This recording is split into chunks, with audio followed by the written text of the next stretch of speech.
Good evening, I'm back again. How we doing? Probably getting sick and tired of seeing my face, aren't you? Well, I'm sorry. Just going to do another quick little shout out and a quick little talk quickly about my book. I've been asked to, from my work and a couple of other things, to talk about my story a bit more in depth, and I thought I might break it down a little bit for you people here on TikTok and X if you want to listen. Firstly, I want to shout out to, I think it's Angie Supports at AngieBez4, I think it is. She's done a post for me yesterday and got me a load of followers and put it out there and trying to get me message out there, and it really means a lot and I really appreciate it. And you know, it means a lot when people try and support men's mental health and trying to get the message out there, and it honestly, from my heart, thank you so much. It really meant a lot, and all you people that followed me and liked my videos and reposted, I really appreciate it.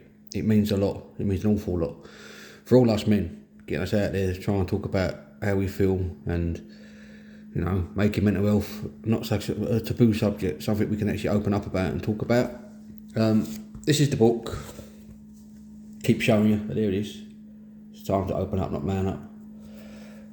It's done well. I'm getting support from my work now and some other avenues, and hopefully that will help more with the book and get my message out there.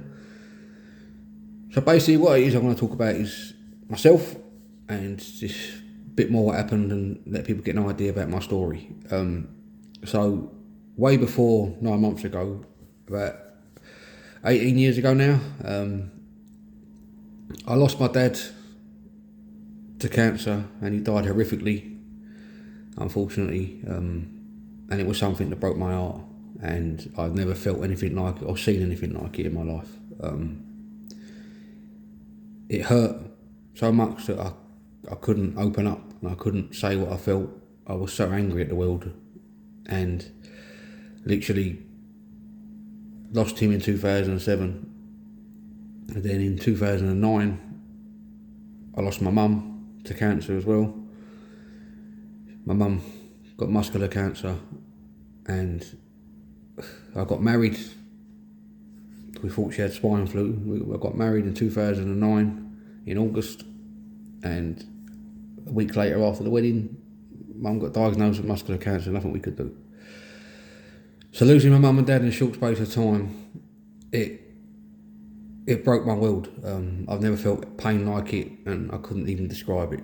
I didn't know where to start.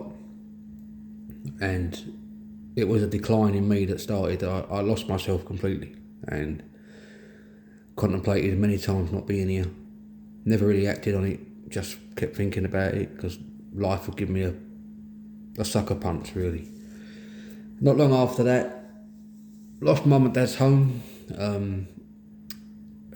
My nan then got diagnosed with cancer as well, and then unfortunately my wife had a miscarriage of twins, and this was enough to push. This is just for me. I know it affected all the other people, but for me personally, it ripped me to pieces, and I buried it for a long while.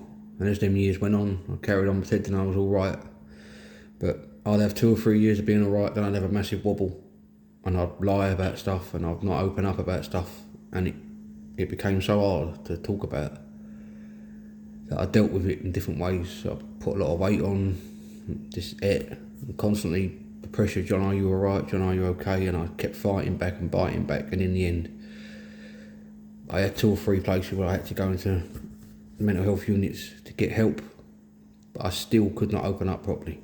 That fear of really letting someone go in there was too much. So as time went on, kind of got myself straight. Thought I did.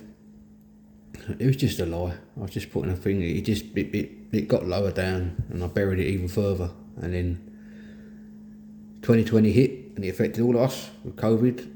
We lost my father-in-law very early into COVID, and that kind of shook the family, especially my wife and kids and whatever.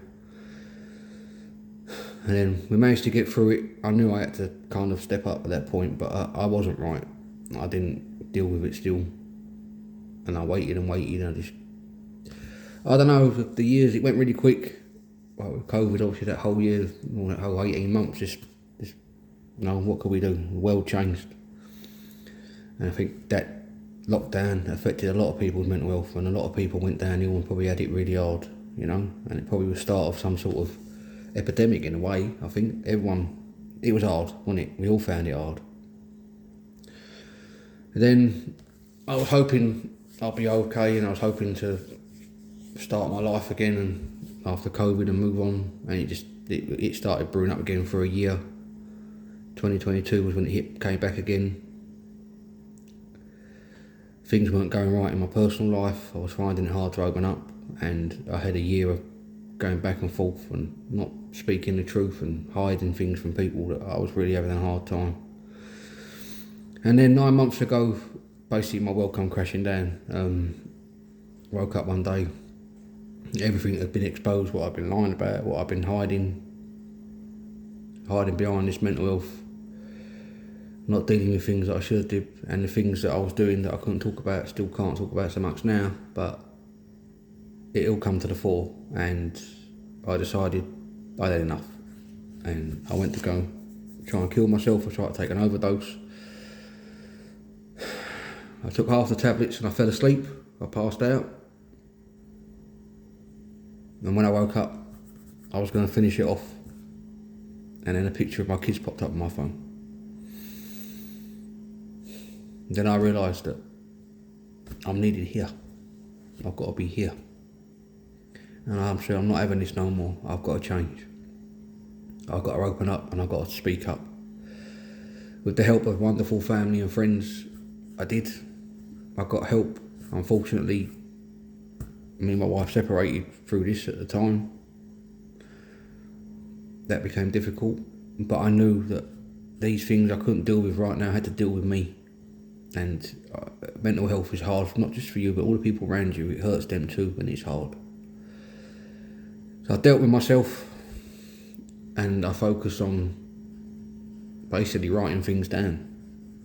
And this is where writing came from. I wrote down how I felt, and I wrote down all my moods and everything, and it opened up a door in my head, and I started writing poems and songs and started writing books, hence why I wrote a book. Started going to group therapies, meeting different people and talking to them about their experiences, and just something just lit a fire underneath me that I'm fed up with the word man up. You know, men have got to start opening up, and this is where all the idea came from for the book. And since then, I've got my own place, got a beautiful brand new flat, things in work are going all right. My life is slowly taking slow steps, but positive steps. Talking to the right people, trying to repair the damage that's been done. It all will take time, but this ultimately starts with me. So thank you all wonderful people that have been listening to me. I know you're probably getting sick and tired of my face, but I'm back again. That's my story, broken down as best as I could put it. I could tag so many people, but you lot on TikTok and X have been wonderful and fantastic, and it means a lot, all the reposting and all the support. Because men's mental health really does matter, and we have to talk about it, and I'm going to keep saying it, and I'm going to keep doing it. I'll do one more video near the end of the week. I thought I'd just come out here and just talk a bit more about what's gone on. I hope you have a lovely evening. Enjoy time with your family, make time for yourself, have a chill, have a cuppa, put your feet up. And thank you all again for your wonderful support, it means a lot. The book's there, it's time to open up, man up. Not man up, sorry, and also I've got a YouTube channel. It's called It's Time to Open Up, Not Man Up as well. And I'm on TikTok at RandallJ215. Thank you all for following. I'll follow you all back. Like and subscribe to the channel. Have a look, see what you think. Get the book, chat me a review. It all helps. Alright, beautiful people, have a lovely evening, and thank you all, honestly, from the bottom of my heart for your support. It means a lot. You take care of yourself. Have a good night, and I'll speak to you soon. Bye.